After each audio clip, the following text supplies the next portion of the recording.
Russian oil is coming into Canada on tankers like this, despite widespread sanctions.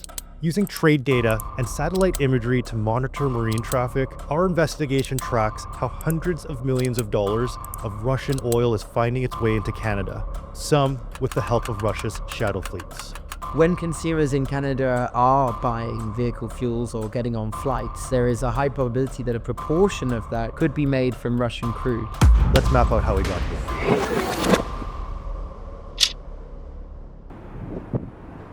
In February 2022, shortly after Russia invades Ukraine, Canada, the US, and UK put bans on all Russian crude and refined petroleum products. But years later, the Russian oil industry is still going strong, fueling Vladimir Putin's war, in part because of a loophole.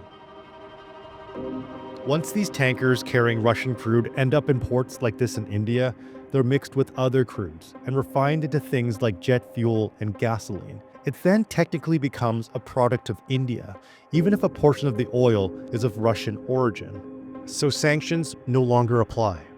And since the start of the war, based on estimates by the Centre for Research on Energy and Clean Air, Canada imported roughly 2.5 million barrels of Russian oil, worth about $250 million. With those tax revenues earned by Russia from the sale of oil products to Canada, we estimate that over 3,200 new recruits could be employed by the Russian state. The Jamnagar Refinery is the largest refinery in the world. After sanctions were implemented, it has completely shifted its supply chain towards Russia. Canada's imports of oil products coming from Jamnagar have increased around 35% in the most recent year of 2024 compared to pre-invasion levels of 2021. The quantities are so large coming in from Russia, a proportion of the products made will be from Russian origin molecules. That same refinery, Jamnagar, also gets some of its oil from Russia's growing shadow fleet. The tankers are known to evade sanctions, fly under the flags of other nations, obscure their tracking signals, and launder oil by doing ship-to-ship transfers. Hundreds of these vessels have been sanctioned by the US and UK. Take the example of a shadow tanker named Legacy. In early September, the vessel is seen here as it's about to receive a crude shipment from the Ust-Luga port in Russia. The tanker left the Russian port here of Ust-Luga. It took around 100,000 tons of Russian crude oil through the Baltic states. Weeks later, on October 6th, in this satellite image, the Legacy is now near the service port for the Jamnagar Refinery, about to unload that shipment. In the last half of 2024 alone, close to 80% of the oil that ends up in Jamnagar from Russia was via shadow tankers. India-based Reliance Industries, which owns Jamnagar Refinery, did not respond to our requests for comment.